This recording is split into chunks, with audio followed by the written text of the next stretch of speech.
Hello friends, welcome back to my channel. It's been a little while since I've done a video like this, so let's go ahead and get right into it. I just wanted to share with you some of the things I picked up during the month of January. Picked up a little bit over 20 ounces or so of silver and some of my favorite silver to collect as well.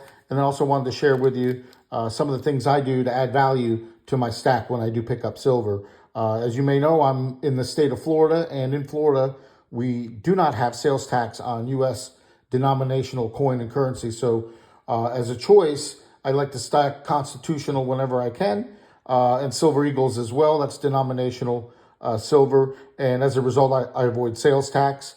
In Florida, we also have a sales tax waiver on bullion over gold and silver bullion over $500, but anything under 500, we still have to pay sales tax on. So some of my favorite silver to stack are bars, silver bars, and constitutional silver, and also Silver Eagles, and that's exactly what I picked up in January. So why don't we start with these silver bars, and to just kind of give you an idea of what we got here. We got some silver, we got a roll of constitutional, and these are the bars I picked up. These are two Engelhart 1 ounce bars, and I like the toning on these. I certainly like toning on Eagles as well, but these bars here are some of the earliest Engelhart bars you can find. You can tell that by the logo, the E and the MC in the globe, and then also by the serial numbers, very early PS serial numbers. And these are great to add to the stack. I've got quite a few of these. Looking to get my second tube filled up. The Engelharts, I paid $30 each for, and because didn't meet the threshold to avoid the sales tax, I paid sales tax. I think with sales tax, it came to $32 and change. But even with that, it's still well under the typical $40 to $45 you would pay for these types of bars. So I'm happy to have them, and I think I got a pretty good deal on them. The next thing I got are these quarters. It's almost a full roll of 90% silver quarters. I picked these up in 2 different visits to 2 different pawn shops. The first pawn shop I stopped at had an exact $5 value, which was 20 quarters, and they wanted $99 for that. I didn't really feel like haggling with them. 20 times face I felt was fair enough, and they just put them out. So a lot of times when in fact, they called me to let me know that they put them out, and oftentimes when it's the first day or first several days of when they have them out, they don't like to come down on them. But the cool thing with this stack of quarters is I picked up these 2 older quarters. The first one's a Standing Liberty. It's a 1930, and it's in good shape with the date on it still. So I thought that was a pretty neat addition to the roll of quarters. There's the reverse of it, so pretty good shape. And then also got this 1876 seated Liberty quarter, and it's from the San Francisco Mint. See if we can show that off somehow. Yeah, there we go. So I thought that was a pretty good buy as well. It's a little scratched up, but it's still silver, and it still stacks the same. And then the other visit was to a different pawn shop, and they had these in separate baggies. They had 2 bags of 6 quarters and 1 bag of 5 for a total of 17 quarters. And they are in really good shape. If you look here, nice and shiny. A little banged up. I'd say probably AU or so.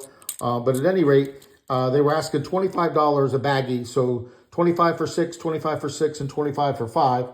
And I got them down to 21. And for 17 quarters, that's 14 times face on 90% silver quarters, which is a tremendous buy. That equates to something like $21 and change for an ounce. So I have almost a full roll. It's 3 short of a full roll on the quarters. Let's move on to half dollars. I also picked up some, this was the biggest thing. This picked up some Benzes. So the first visit during the month, I picked up 3 of these. They had them marked for $35. It's a little bit more than, I'd like to pay for them. But again, it wasn't too far off the mark, and I didn't want to haggle with them. So I picked these up. 3 of them for $35 is a pretty good buy. And then the other 7 I picked up in the lot along with 13 64 Kennedy halves, making for a full roll of those. Let me tell you what they wanted on that. They had those in bags of 5 as well, and they were asking $99 for 5, which is, to me, it's nuts. I mean, I think that's what, $20 a piece or 40 times face. And I told the girl, I said, you guys are, I didn't mean it in a malicious or offensive way. I just wanted to let her know what they were up against. I said, you guys are way out of line. Most dealers can't even get rid of these, and they're selling for half of what you're getting. So she asked me to make her an offer, which I did. I offered $180 for the equivalent of a roll between these and the Franklin halves, and they countered at $200, which is 20 times face, which I was okay with paying. So wound up picking up some nice Kennedy half dollars as a result from that pawn shop. And then the last deal, which I think is also a good deal, picked up some Silver Eagles. These are amongst my favorite to collect.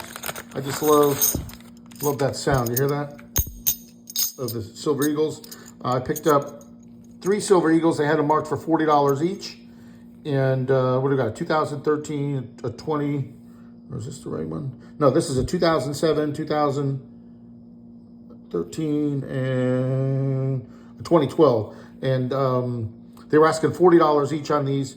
I offered to buy 3 for $99, and they accepted my offer, so they took that. And knowing that seemed like a reasonable offer, and certainly a favorable offer for me, I went ahead to the next pawn shop a few days later and picked these up, also marked at $40 each, and I made the same deal there. I asked for all 3 of them if I could get them for $100. So that's what they did. And this one's got some really nice, if I can get that to line up right. Let's take it out. Some really nice toning on it. Again, which I like on my silver dollar. Let's see if I can get it to come up. That light's really bright. But anyway, that's what I picked up for January. And again, I always look to pick up silver where there's no sales tax on it. That's my first objective. The second objective is to get a better price on it, preferably, especially with Constitutional, below spot, which has been the case lately. And the last tip I can offer is if you do get to visit a pawn shop or you have one nearby, this is a great time of year. After Christmas and before tax time is a good time to go in and do some bargain hunting on silver. So if you're out there treasure hunting, I wish you luck. And until next time, share something with someone, and we'll see you then. Thanks.